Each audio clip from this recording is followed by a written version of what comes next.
there is nothing in here that you shouldn't already know. You just need to have a rough idea. So you'll always be asked for similarities and differences between the types of radiation. Similarities, remember, they are all transverse waves.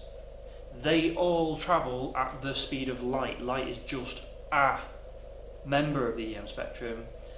Everything else there also travels at the speed of light.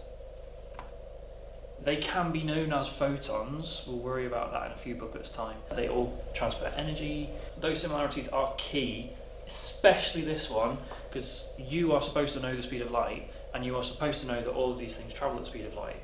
So if they're going to do a v equals f lambda calculation with you, they might not give you v, because you know that it's 3 times 10 to the 8 meters per second. Be observant, be switched on, be ready for that. They still reflect. They still refract. They still diffract, though you need a very small gap. And they're transverse, so they can also be polarised. That's why polarised light works. That's why sunglasses work and this whole ball effect happens. There's this table, and I'm going to use this. You need to roughly know. Roughly. You filled it in already, so there's no point in me going through it slowly. I don't bother learning the frequency as well, because you can just do a very simple v equals f lambda to convert it into a wavelength. So that's what I always do. I like to try and save space in my memory if I can. Hopefully you can remember what they are used for from GCSE, and a way that they are produced, that's just knowledge as well from GCSE largely. Try the end of topic questions. This isn't essential knowledge, it's rough knowledge. This is to make you feel at home and give you a background kind of insight into the different members of the EM spectrum. So one feature of all EM waves is that they can be polarised. This is best demonstrated using microwaves. This voltmeter is just telling me what this little microwave receiver is receiving. So at the moment we've got a PD of about 10 volts. This is going to give out microwaves, this little box here.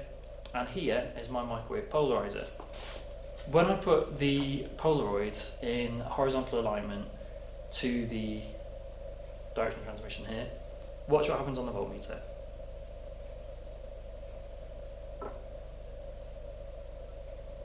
Virtually nothing. No change. It wobbles a little bit as I put it in, and it'll wobble a little bit as I take it out. While it's in place, nothing happens. When I change the alignment to vertical and put it in, watch what happens. The voltmeter drops to basically 0. And this demonstrates that the microwaves that are being produced over here are polarised, because I only need the one piece of Polaroid filter in order to filter them out. This is the same for most electromagnetic waves that we produce artificially. This produces polarised waves. Horizontal, not much change. Vertical, right down to 0. Those waves are polarised. That's the only new thing in EM radiation. There is nothing else, it's just GCSE physics. You don't need to know the exact wavelengths except for visible light, 400 to 700 nanometers. The rest, you should have a rough idea. That's all there is to this book. Visible light, ultraviolet, X-rays, gamma rays.